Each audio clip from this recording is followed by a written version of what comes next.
此刻我来到了高雄，这里不是台湾的高雄，而是日本的高雄。大家有没有听说过日本也有一个高雄呢？今天的京都小旅行，我将离开京都市区，自驾前往京都市郊的高雄。从京都车站开车过来只需30分钟。京都的高雄以秋天美丽的红叶而著称。现在虽然不是赏枫的季节，不过依旧很有兴趣来探访一下这个与台湾城市同名的地方。接着我将继续驾车北上，开车来到京都府南丹市的美山町。在这里除了有一个形似于白川乡一般的小河长村，而且据去过的朋友推荐说，美山町所生产的牛奶和其他乳制品美味程度在日本也是一绝。如果您对京都近郊的旅游景点感兴趣的话，就请把影片继续看下去吧。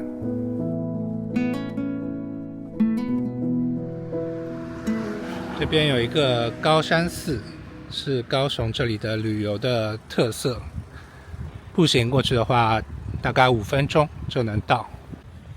其实今天是要去一个叫美山的地方，但是从京都开过来，半路上就遇到了这个高雄这个地方。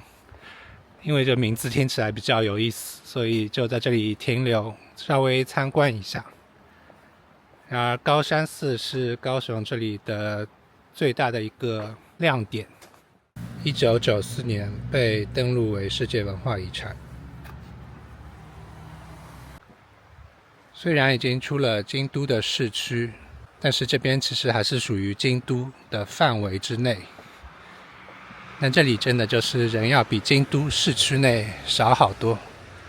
相信秋天的时候，这边应该是一个赏枫的秘境。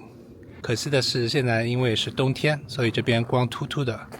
但至少今天的天气还不错，所以在这里走走也是蛮舒服的，而且基本上没有什么游客。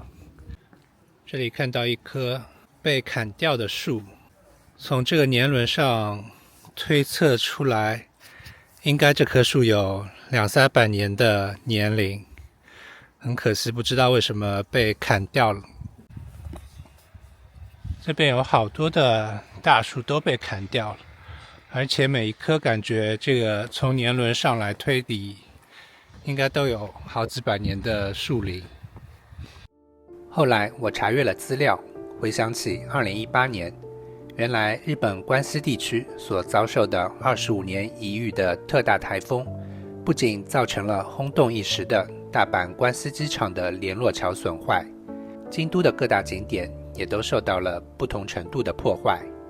据说当年光高雄的高山寺就有超过300多棵树龄在100到300年之间的苍天大树被吹倒，整个高山寺所受到的经济损失超过了4亿8千万日元。这边有一个揭示板，它上面写着台风灾害的捐款人，这些树遭到台风的影响，所以才倒下，那真的还蛮可惜的。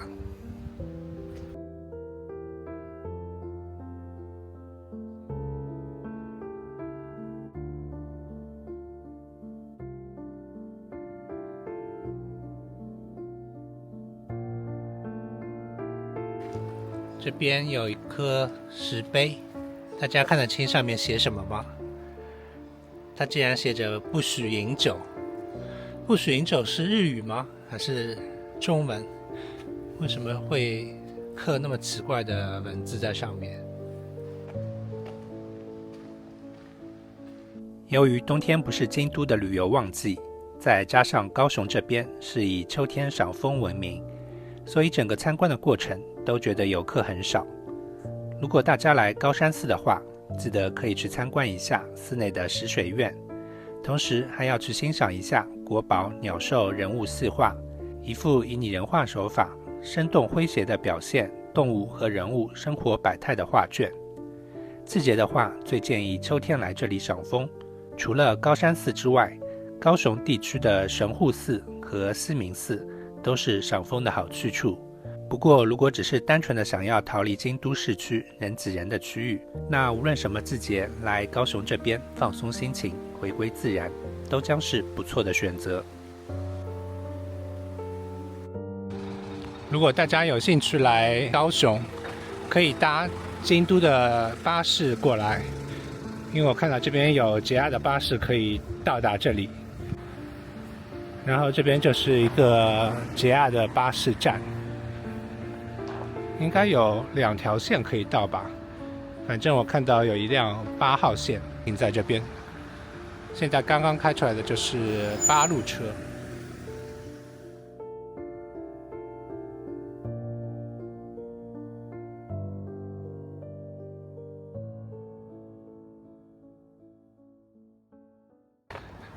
现在已经抵达了美山町，不过因为已经是中午，先要来吃个午餐，选择了这间料理旅馆枕川楼。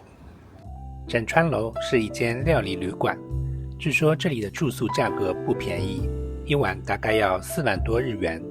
不过除了住宿之外，这边对非住宿的客人也提供用餐服务。我去的那天，午餐生意很好，所以等位了将近30分钟。据说这边的野猪肉的火锅比较有名，但是这边写今年冬天好像这边的野猪数量比较少，所以用的其他县的野猪来代替。不过这边除了野猪肉火锅之外，还有其他的牛肉火锅，甚至都有鹿肉锅。我点的是这个野猪肉锅的御膳，类似于一个定时套餐，价格是含税3146。这个旅馆正对着一条河流，然后我们吃饭的地方就可以看到这条河，环境还是不错的。这个就是我点的猪肉锅的套餐，里面是有米饭，然后有几个配的小菜，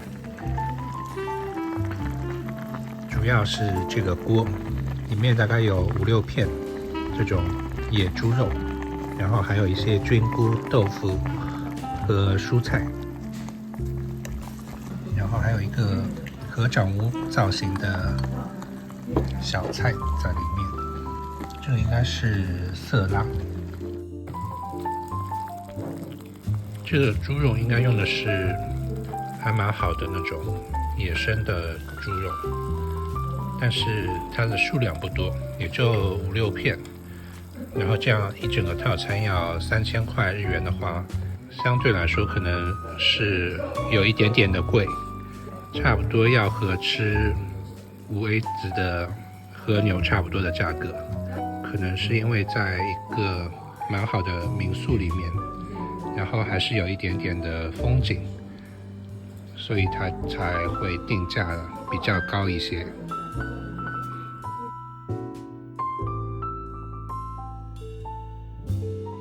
吃完饭出来，这个民宿就是在这么一个非常古朴的小村庄里。这边有一个美山町自然文化村，不过这个钟好像坏掉了，没有再走。然后这是有一条河流，这个河水还是蛮清澈的，都能看到底部的石头。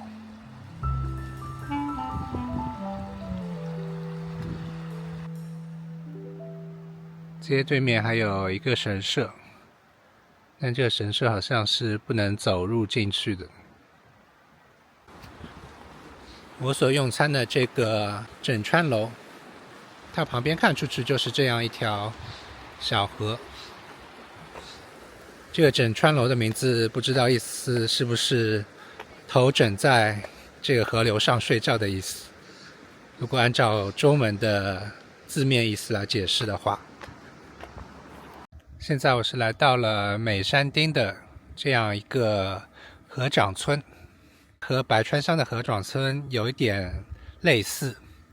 这边的合掌村可能比较密集在一起，然后白川乡那边可能是比较分散一点，规模看起来更大一点。美山町这边的合掌村的名气就远没有白川乡那么大，可能是因为百川乡那边是有点灯仪式等等，更会宣传和包装。这里的话，游客相对就没有那么多，逛起来可能会更加的舒服一点。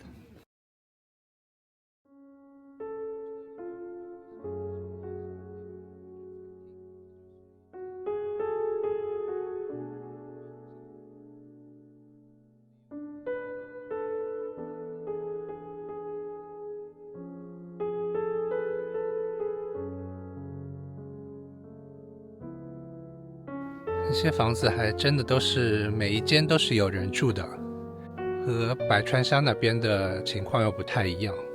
百川乡有好多的房子都是改建成了餐厅，还有礼品店，但这里好像看起来每一间都是住人的。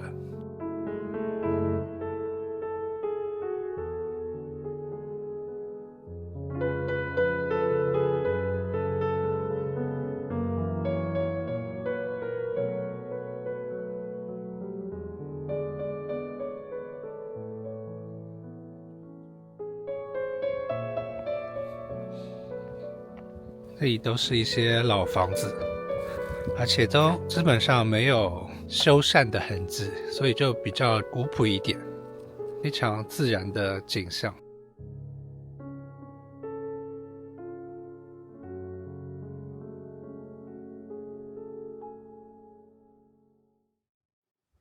这边有个美山民俗资料馆，准备进去参观一下。一个人是300块日元。这里应该是这边最大的一幢合掌屋，所以可能就改建成了这样一个可以参观的资料馆。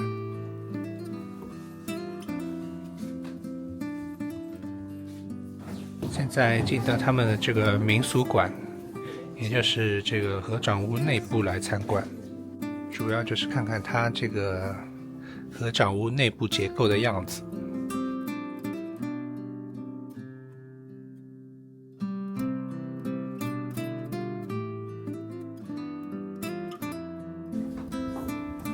这个合掌屋里的一个汤屋，这边还有一个以前古老时期的厕所，看下去就这样子，好像人家把广告单扔在下面了。仔细观看这个稻草，它有2种不同类型的稻草，这一边是偏白，然后这一边是偏黄，不知道它这个用意是什么，但肯定是有不同的作用。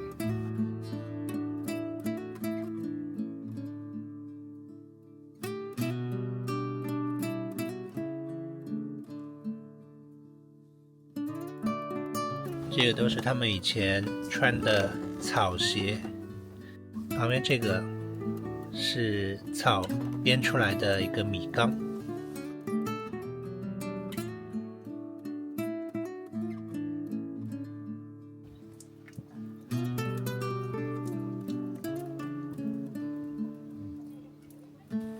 在这边可以看到它每一间房子的融化的雪排水的系统。它雪从这个屋顶上慢慢融化下来，就是会经过这样一个管道，然后一直流到这下面的小的沟渠中。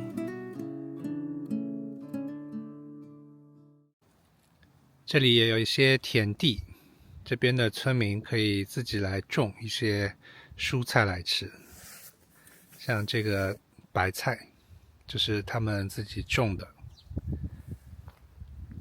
今年的雪好少，这边其实下雪的话也会像百川乡一样覆盖在房子的屋顶上，但今年这边也是没什么雪。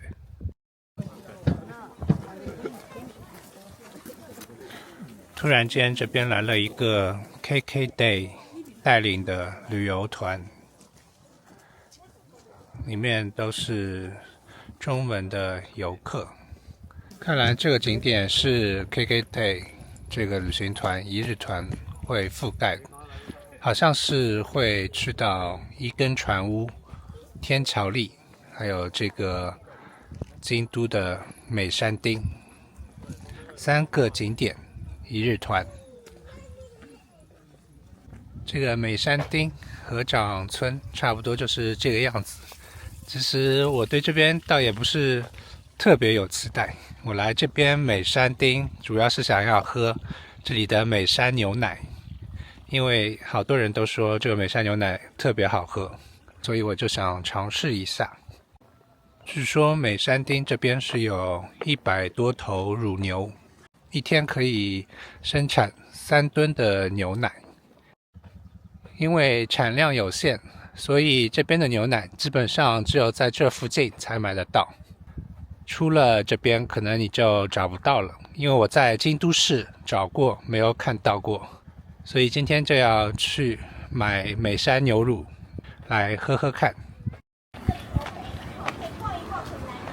那今年开花的时期嘛，开大概是3月25号左右，就一定会差不多结束哦。今年有比较早，然后跟这里有名的香鱼哦。刚才听到这个 KKday 的中文团导游说，这边河边都是樱花树，然后3月的时候这边的樱花都会开花。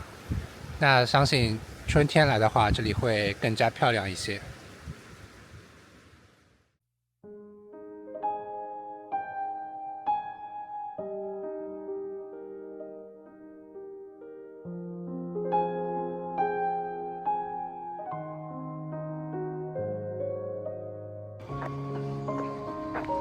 这个是美山这边最大的一个买伴手礼的店，现在就进去买牛奶。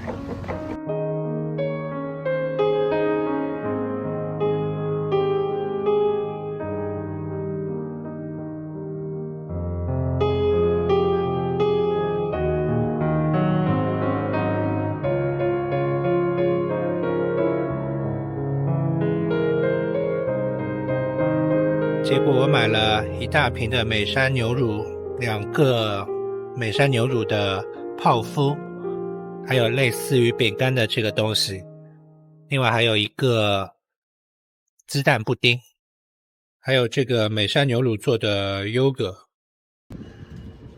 这边还有这个卖牛奶和咖啡的自助机，我2件都买了。这个味道也太神奇了吧，我不知道怎么形容，但是真的非常好喝。它的奶味很重，它完全没有那种牛奶的腥味，这是属于非常香甜和清新的，非常推荐大家来尝试一下这一款美山牛乳。但是这个咖啡的话，就是我想象中那种咖啡饮料的味道，没有什么特别之处。我觉得主推还是这个美山牛乳。在这个伴手礼店的对面，就是一间美山牛乳的工厂。这个工厂下面是有一间用美山牛乳做的冰淇淋店。虽然是冬天，但是既然都来到这边，一定要试试看这边美山牛乳做的冰淇淋是什么味道。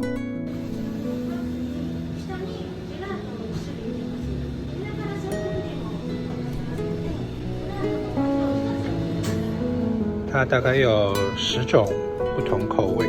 这边这个冰淇淋是在外面先自助买好票，然后进去选味道。我买了是这个520的 Gelato 跟 Soft 2种。意式 Gelato 冰淇淋有9种口味可以选，我选了单波黑豆的味道。软冰淇淋则只有固定的原味1种。这个冰淇淋我吃了一下，也是味道非常不错，牛奶的味道也是非常重，不会觉得很腻的那一种。那来这个道基的话，也一定不要错过这一间美山牛乳的冰淇淋店。